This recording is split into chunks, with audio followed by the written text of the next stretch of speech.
নগর এবং তার দক্ষিণ অংশের পার্শ্ববর্তী গ্রামগুলির সঙ্গে সংযোগ রক্ষাকারী ও যোগাযোগের সহজ মাধ্যম হিসাবে পরিচিত ঝুলন্ত ফুটব্রিজের দীর্ঘদিন ধরে করুণ দশা, আর সেটা প্রত্যক্ষ করে মহকুমা প্রশাসনের তরফ থেকে নিষেধাজ্ঞা জারি করে বন্ধ করে দেওয়া হয়েছে ব্রিজটি, যার ফলে ক্ষতির সম্মুখীন হতে হচ্ছে সোনামুড়া শহরের মূল বাজারের ব্যবসায়ীদের। তাই দ্রুত এই ব্রিজটি সারাই করে জনগণের জন্য খুলে দেওয়ার দাবি নিয়ে মহকুমা শাসকের দ্বারস্থ হন সোনামুড়া বাজার সমিতির ব্যবসায়ীরা। আজ সোনামুড়া বাজার ব্যবসায়ী সমিতির এক প্রতিনিধি দল ডেপুটেশন জমা করেন মহকুমা শাসকের কাছে। 7 দফা দাবি নিয়ে এদিন এক প্রতিলিপি তারা তুলে দেন মহকুমা শাসকের কাছে এবং তারা দাবি জানান যত দ্রুততা সম্ভব এই বিষয় পদক্ষেপ গ্রহণ করার জন্য।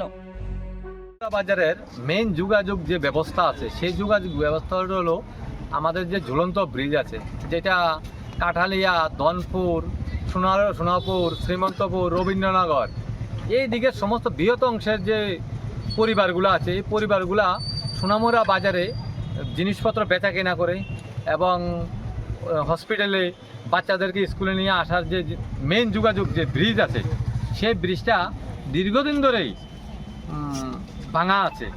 তো ভাঙা থাকার কারণে ব্রিজটা বন্ধ করে রেখেছে। আজকে 1-2 মাস হয়ে গেল ব্রিজটা বন্ধ হয়ে আছে। তো ব্রিজটা বন্ধ হওয়াতে আমাদের যে সোনামুড়া বাজারে যারা ব্যবসায়িক আছি আমরা দোকানদাররা, সেই দোকানদাররা খুবই হতাশাগ্রস্তে আছি। ওই পারের যে লোকগুলো এদিক দিয়ে আসা যাওয়া করতো সেই লোকগুলো এদিক দিয়ে আসা যাওয়া করে না, তারা অলরেডি মেলাঘর বা অন্যদিকে ট্রান্সফার হয়ে যাচ্ছে।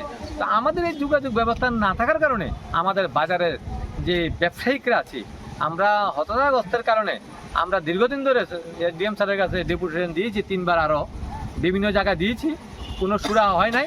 তার জন্য আজকে সমস্ত বাজারের ব্যবসায়িকরা মিলে আজকে আমরা এই ডিএম স্যারের কাছে জানতে চেয়েছি যে আমাদের এই ব্রিজ যে সামনে যে আমাদের শারদীয় দুর্গা উৎসব আছে, সেই শারদীয় দুর্গা উৎসবে আমাদের যারা দোকানপাট করে তারা সমস্ত কোনো ব্যাংকের থেকে ঋণ নিয়ে বা কারো পাবলিক থেকে ঋণ নিয়ে সমস্ত বাজারে মাল উঠায়, কাপড়ের দোকানদাররা মাল উঠায়।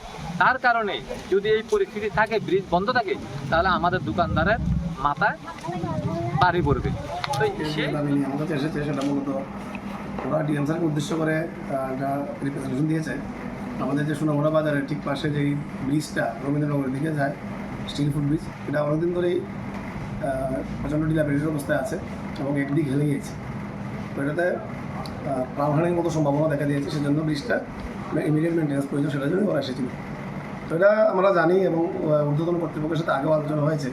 ডিএম স্যার আশ্বাস দিয়েছেন যথাশীঘ্রই এই ব্রিজের মেনটেন্স শুরু হচ্ছে, খুব শীঘ্রই এটা মেনটেন্স শুরু হবে। অলরেডি টেন্ডারও হয়ে গিয়েছে, যথাশীঘ্র আমরা এটা শুরু করার মতো প্রচেষ্টায় আছি, সর্বোচ্চ চেষ্টা করছে খুব শীঘ্রই স্টার্ট করার জন্য।